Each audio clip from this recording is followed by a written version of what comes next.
Hey guys, it's Mitch. How's it going? It's time to take a look at another lackluster number one from Extreme Comics in 1994. We're going to take a look at Newmen, because why not?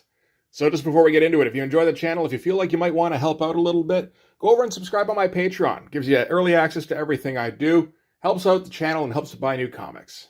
Okay, so the Newmen we are a little bit familiar with from the Extreme Prejudice storyline. Storyline is in quotes there. And it kind of feels like that entire little crossover was basically just to come up with an excuse to introduce a new team book. The funny thing is, the Newmen didn't really do much of fucking anything in that book. I don't think. Did they have anything to do with beating... They beat that guy, right? What was... I don't remember that guy's name now. Things happened in Extreme Prejudice, didn't they? Well, maybe not. Anyway, this is going to be just another team book of fucking nobodies from Extreme Comics, as usual. Only this one's going to be drawn by Jeff Matsuda, who we haven't really seen any of to this point. Not very much of, anyway. Like, I think we've seen the odd ad, and maybe like a behind-the-scenes thing or two. So I guess we can get started on the cover here. And, yeah, that's certainly easy. Just kind of show a bunch of heads. Not really much in the way of costumes or anything. Don't make it dynamic or anything. I mean, I don't exactly just want to shit on Jeff Matsuda right out the gate here. This is not impressive. That said, this is April of 1994. He's probably been working for the company for like a year, maybe a year and change at this point. I don't think he's trying to impress Rob anymore. He's actually kind of made a bit of a name for himself with Rob as the guy who can churn out pages. Rob was amazed that he could get 3 pages a day out of Jeff Matsuda. And of course, Rob doesn't give a flying fuck about quality. So, I mean, you know, pretty much anybody could turn out 3 pages a day if they really wanted to. Even Merritt, I bet. But yeah, that's pretty lame. The color is nice at least, except on the logo, because it kind of blends in with what's going on in the background here, so it just kind of looks like a bronze smear. Everybody remembers bronze smear number 1, right? Oh, there we go. That's a little better, I guess. All right, so this is going to be written by Eric Stevenson, so you know it's going to be a classic. Penciled by Jeff Matsuda, inked by Jonathan Sabal, colored by somebody I've never heard of. Okay. So interchangeable with Brigade, basically, is what they're saying. All right, so we're going to start out in the suburbs. We're going to get almost a splash page of just panning through suburban areas here. And the narration is just like, this place looks so normal, but one of these places is not so normal. This feels close to that shot of the X Mansion in X-Men number 1. I don't think it's quite there, but... Yeah, no, I think it's largely the... It feels like inspired by that. By this little tiny, rushed off, mostly a roof that Jim Lee didn't want to draw. Okay. Alright, so we're going to get a big 2-page splash of our teenagers playing a pickup game. And just saying standard 90s teenager things in an Extreme comic. Maybe the one thing you can say about these guys is that at least they're saying each other's names. So this guy here says, all right, Kodiak. This one here says, like 2 points is going to help you you guys, Bird. This Bird, you can tell he's got almost wings on his arms there. And this one says, you tell him, Dash, baby. And that one says, don't get too overconfident, exit. And we finish with Kodiak, because we know he's Kodiak at least. Just making sure you're paying attention, Rain. The art here isn't terrible. Like, it's a step above Merritt, at least. Or Chris Alexander, maybe? Kind of on the same level, really. But we're not paying attention to perspective at all. We're not worrying too much. Yeah, I mean, like, where these guys are placed, they're kind of all over the fucking map. And if you look down on people, they have no neck. So that's good to note going forward. The shot of Kodiak here looks all right. That's a nice twisty pose. But I mean, just off of these first 3 pages, if he's producing 3 pages in a day and they look like this, I can kind of see it. All right, so Kodiak just scored. So he's going to pass Exit the ball. Exit seems to be on the same team as Dash and Rain. Bird is on Kodiak's team. And this is like an all powers allowed basketball game here. So Exit teleports the ball right to Dash here. I assume this is on the way to the rim or something. Because then we get slam, which I assume means that she scored. Even without grabbing the ball, even without a neck. Honestly, it's admirable. And then Kodiak gets the ball again, and now he's coming through. Kodiak seems to be the guy that Jeff Matsuda at least enjoys drawing a little bit. A little bit of like a monster character. But yeah, I mean, like there's nothing going on in these pages. Nobody relates to anybody else on this shit. This is ridiculous. All right, so now Kodiak's got the ball, and he's going to start just like smashing through people, which Rain doesn't like. And Rain is like telekinetic, or I think they say he's got like psychic powers. So he kind of blasts Kodiak away, which just leaves Bird against the three of them. And Rain's like, all right, I'll let you have a free shot, I guess, in the spirit of fairness. And I kind of wondered if, like, maybe when Bird was on the ground, he retracted his wings a bit. That would have been something. It seems like he flies with them too, unless we're completely forgetting about perspective again, and he's meant to be on the ground here, which could be the case. I mean, I don't know. It feels like Jeff Matsuda's not paying attention to a whole lot of that kind of shit. So they do a whole, you're not going to let me shoot, you're going to let me get in close, and then you're going to hit me with the side blast, and then you'll get the ball, and then you'll shoot the ball. And Rain goes, no. And Bird goes, yeah, you are. And he goes, no. And he goes, oh, okay, then cool. And then he goes to shoot the ball. And then obviously, he's going to shoot him with the side blast. That was so much fun, you guys. And then Exit picks up the ball, teleports, and because, I mean, how do you lose any game when you can teleport, right? And then everybody celebrates. And this is page 9 of this fucking pickup game. Anything here look particularly fun? Not really. This pose is a little bit, I guess. But like, again, this is almost like sketching in your school notes or something. Like, these aren't professional comics. I would expect this kind of shit in like mini comics. You know, this stuff a little bit more, I guess. But part of that might be the Jonathan Sabal inking. He's not exactly great. But I don't think that Jeff Matsuda's given him a whole lot to work with here, to be honest. So, okay, Kodiak is pissed off because, you know, he got fucking tossed into the next yard or whatever. And so now it's just going to break down into, like, giggly little slap fight shit because they're a super team full of teenagers. So naturally, they have to get on each other's nerves all the time and always be just on the border of, like, getting into a real fight, but never actually getting there. So anyway, at this point, Proctor looks out his window and goes, boy, these kids, they don't work together as a team, even when they're working against each other in a pickup game. I don't know if I can work with them, but there's all sorts of dangerous things coincidentally happening right now, so I have to get them ready. I'm not going to do that, though. I'm just going to get them all together and yell at them for not being a team. So everybody get inside so I can yell at you to be a team. All right, so all of this is, you got to be a team. You're not teaming good enough. Team better in future. Including you, Exit, who keeps watching TV because you're a teenager. Stop watching that TV and team with us. What the fuck is going on with everybody's eyes here? They're all just like shiny and shit. I don't know what's happening there.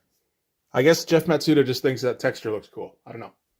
And Exit replies that, yes, I will team with you, but first, there is interesting things on the TV about a supervillain attacking a school, I think, a university. And the university is getting enveloped by the surrounding Earth here, which is a power that Proctor recognizes and goes, man, after all these years, all these enemies that I'm familiar with are coincidentally attacking again, now that I've formed the Newmen again. But luckily, that does give us a reason to have a big fight at the end of the issue. So everybody, go to that university. So from there, we cut to the university, which is, buried under dirt. And somebody's looking for something. He's like, where is it? Damn you. You said it would be here. And then throws a tantrum, throws a bunch of papers around, gets lightning eyes, and makes a bunch of dirt kind of pile up in front of him. And then there's a Katoom, which I believe is the Newmen arriving. And stuff plinks against him, which offends him greatly. And there's little bits here and there that aren't too bad.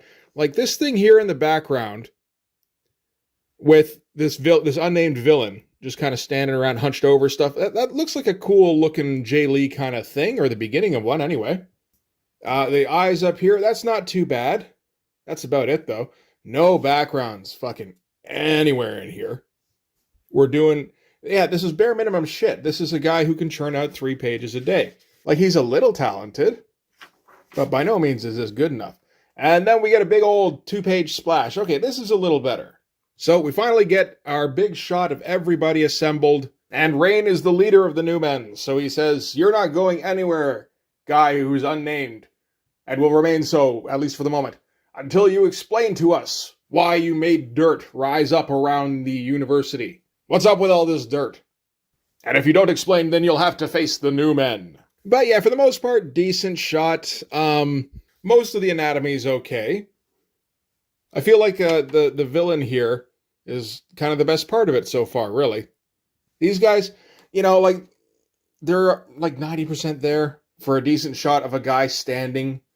Again, maybe better inking would have helped. I don't know.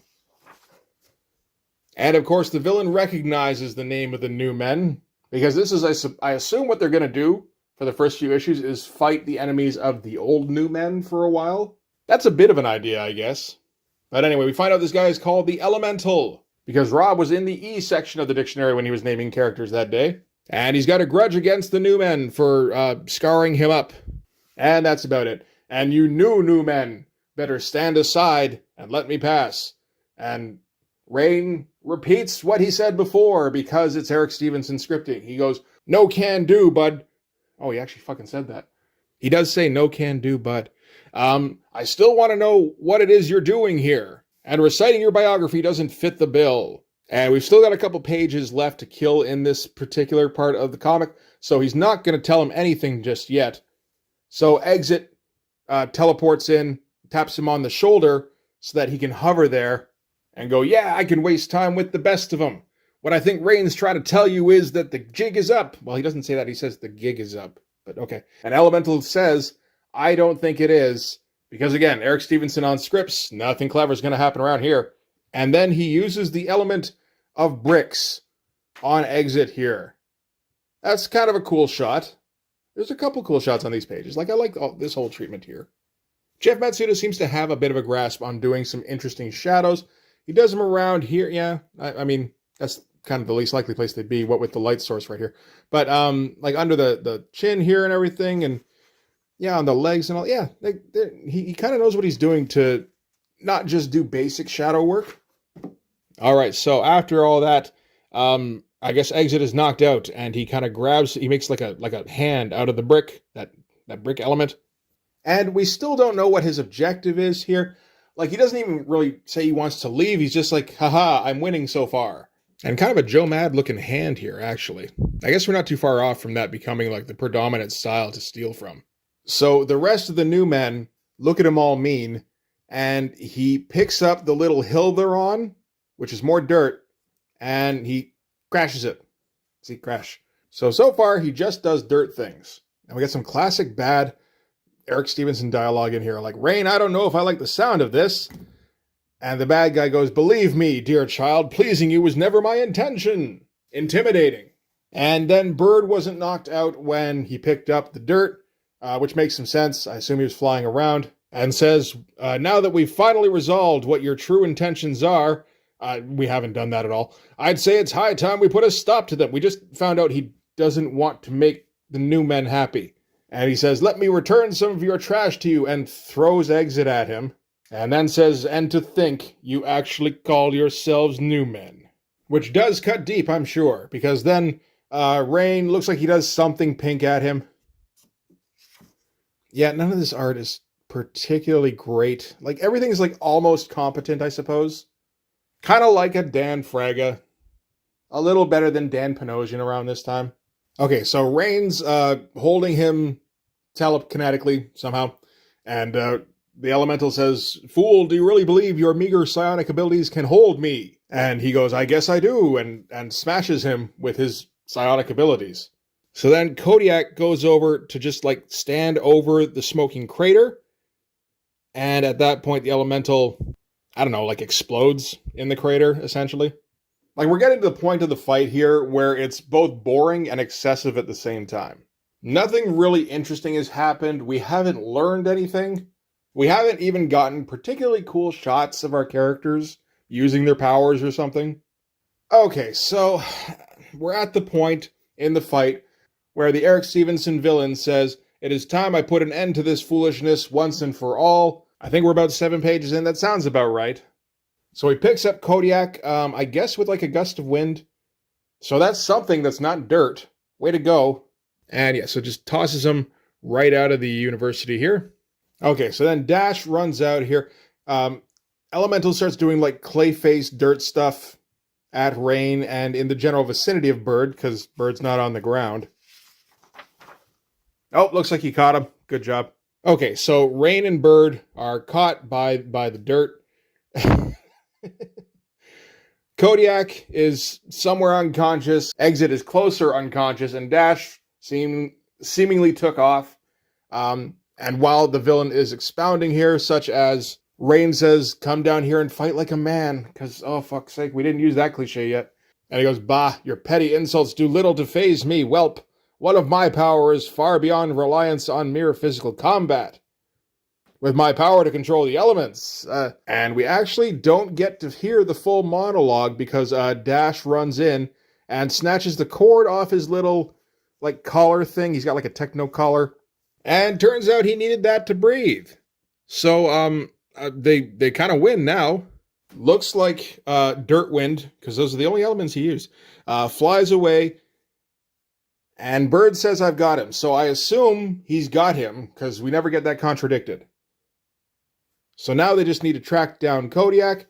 Kodiak landed in the woods somewhere next to this orange pyramid that's poking out of the ground, has some, kind of hieroglyphic-y kind of writing on it. And then some kids discover the glowing orange pyramid. And that's the end of the issue. And next issue, think the Newmen had a rough time with Dirtwind? Well, hang on to your seats, because that was just a warm-up for the man called Girth.